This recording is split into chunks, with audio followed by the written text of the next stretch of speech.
ಒಂದು ವರದಿ ನೋಡಿದೆ. ಘಟನೆ ತೀರಾ ವಿಚಿತ್ರ ಅನಿಸಿತು.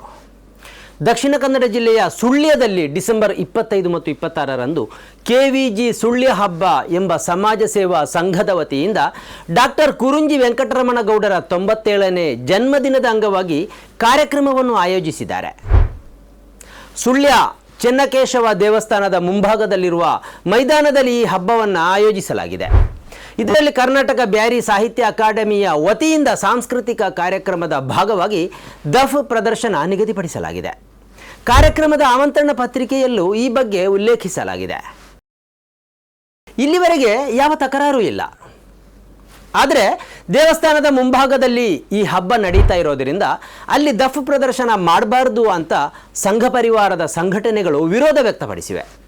ವಿಚಿತ್ರ ಅದಲ್ಲ, ದೇವಸ್ಥಾನದ ಮುಂಭಾಗದಲ್ಲಿ ದಫ್ ಪ್ರದರ್ಶನ ನಡೆದರೆ ನಾವು ಮಸೀದಿಯ ಮುಂದೆ ಹನುಮಾನ್ ಚಾಲೀಸ ಪಠಿಸುವುದಾಗಿ ಇವು ಎಚ್ಚರಿಕೆ ನೀಡಿವೆ ಎನ್ನಲಾಗಿದೆ ಎಂದು ವರದಿಯಲ್ಲಿ ಇದೆ. ಚೆನ್ನಕೇಶವ ದೇವಸ್ಥಾನ ಅನ್ನೋದು ನಮ್ಮ ಹಿಂದೂಗಳ ಧಾರ್ಮಿಕ ಕೇಂದ್ರ ಇರುವಂಥ ಒಂದು ದೇವಸ್ಥಾನ. ಅಲ್ಲಿ ಅನ್ಯ ಧರ್ಮೀಯರ ಒಂದು ದಫ್ ಕಾರ್ಯಕ್ರಮ ಅನ್ನುವಂಥದ್ದನ್ನು ಮಾಡ್ತಾರೆ ಅಂತ ಹೇಳುವ ಒಂದು ಕಾರಣಕ್ಕೆ ಹಿಂದೂಗಳ ಧಾರ್ಮಿಕ ನಂಬಿಕೆಗೆ ಅದೊಂದು ಸ್ವಲ್ಪ ಧಕ್ಕೆ ಉಂಟು ಮಾಡುವಂಥ ಒಂದು ಕಾರ್ಯಕ್ರಮ. ಆದ ಕಾರಣದಿಂದ ಆ ಕಾರ್ಯಕ್ರಮಕ್ಕೆ ನಮ್ಮ ವಿಶ್ವ ಹಿಂದೂ ಪರಿಷತ್ ಬಜರಂಗ ದಳಗಳಿಂದ ಮತ್ತು ಎಲ್ಲ ಹಿಂದೂ ಸಂಘಟನೆಗಳಿಂದ ವಿರೋಧವನ್ನು ವ್ಯಕ್ತಪಡಿಸ್ತಾ ಇದ್ದೀವಿ. ಅದೇ ನಮಗೆ ಕೂಡ ಒಂದು ಮಸೀದಿ ಎದುರುಗಡೆಯಲ್ಲಿ ಕೂಡ ಹನುಮಾನ್ ಚಾಲೀಸ್ ಪಠಣ ಮಾಡಲಿಕ್ಕೆ ಅವಕಾಶ ಮಾಡಿಕೊಡ್ಬೇಕು ಅಂತೇಳಿ ನಾವು ಕೂಡ ಒಂದು ಪರ್ಮಿಷನನ್ನು ಕೇಳುವಂಥ ಒಂದು ಯೋಜನೆಯನ್ನು ಹಾಕಿಕೊಂಡಿದ್ದೀವಿ. ಈ ಎಲ್ಲ ಬೆಳವಣಿಗೆಯ ಕಾರಣ ಈ ಕಾರ್ಯಕ್ರಮದಲ್ಲಿ ದಫ್ ಪ್ರದರ್ಶನಕ್ಕೆ ಅವಕಾಶ ನೀಡದಂತೆ ಸರ್ಕಾರಕ್ಕೆ ಗುಪ್ತಚರ ಇಲಾಖೆ ಮಾಹಿತಿ ನೀಡಿದೆ ಎನ್ನಲಾಗಿದೆ. ಈ ಹಿನ್ನೆಲೆಯಲ್ಲಿ ಮುಂಜಾಗ್ರತಾ ಕ್ರಮವಾಗಿ ದಫ್ ಪ್ರದರ್ಶನವನ್ನು ಕೈಬಿಡಲಾಗಿದೆ ಎಂದು KVG ಸುಳ್ಯ ಹಬ್ಬ ಸಮಾಜ ಸೇವಾ ಸಂಘದ ಕಾರ್ಯದರ್ಶಿ ಹರೀಶ್ ಬಂಟ್ವಾಲ ತಿಳಿಸಿದ್ದಾರೆ ಎಂದು ವರದಿಯಲ್ಲಿದೆ.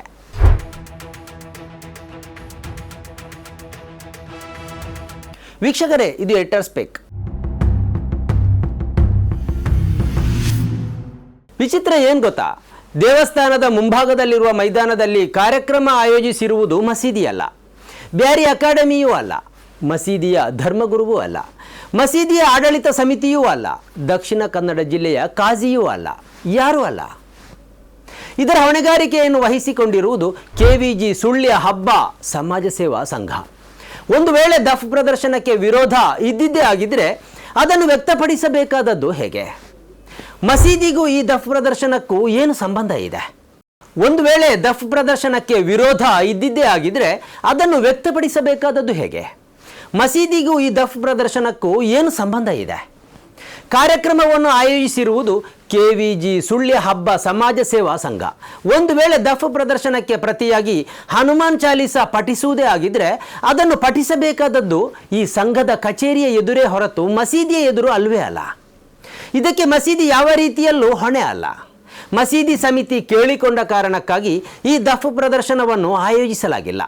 ಸಂಘಟಕರು ಸಾಂಸ್ಕೃತಿಕ ಕಾರ್ಯಕ್ರಮದ ಭಾಗವಾಗಿ ದಫ್ ಪ್ರದರ್ಶನ ಇಟ್ಟಿದ್ದಾರೆ. ವಿರೋಧ ಇರಬೇಕಾದದ್ದು ಈ ಸಂಘದ ಸದಸ್ಯರ ಮೇಲೆ, ವಿರೋಧ ವ್ಯಕ್ತಪಡಿಸಬೇಕಾದದ್ದು ಈ ಸಂಘದ ಕಚೇರಿಯ ಎದುರು. ಇನ್ನೂ ಒಂದು ಹೆಜ್ಜೆ ಮುಂದೆ ಹೋಗಿ ಹೇಳೋದಾದರೆ ಈ ಸಂಘದ ಸದಸ್ಯರ ಮನೆಯ ಮುಂದೆ. ಆದರೆ ಈ ಯಾವ ಆಯ್ಕೆಯನ್ನು ಆಯ್ಕೆ ಮಾಡಿಕೊಳ್ಳದೆ ತೀರಾ ಸಂಬಂಧವೇ ಇಲ್ಲದ ಮಸೀದಿಯನ್ನು ಇಲ್ಲಿ ಯಾಕೆ ಆಯ್ಕೆ ಮಾಡಿಕೊಳ್ಳಲಾಗಿದೆ? ಮಸೀದಿಯನ್ನು ಕಟಕಟೆಯಲ್ಲಿ ಯಾಕೆ ನಿಲ್ಲಿಸಲಾಗಿದೆ?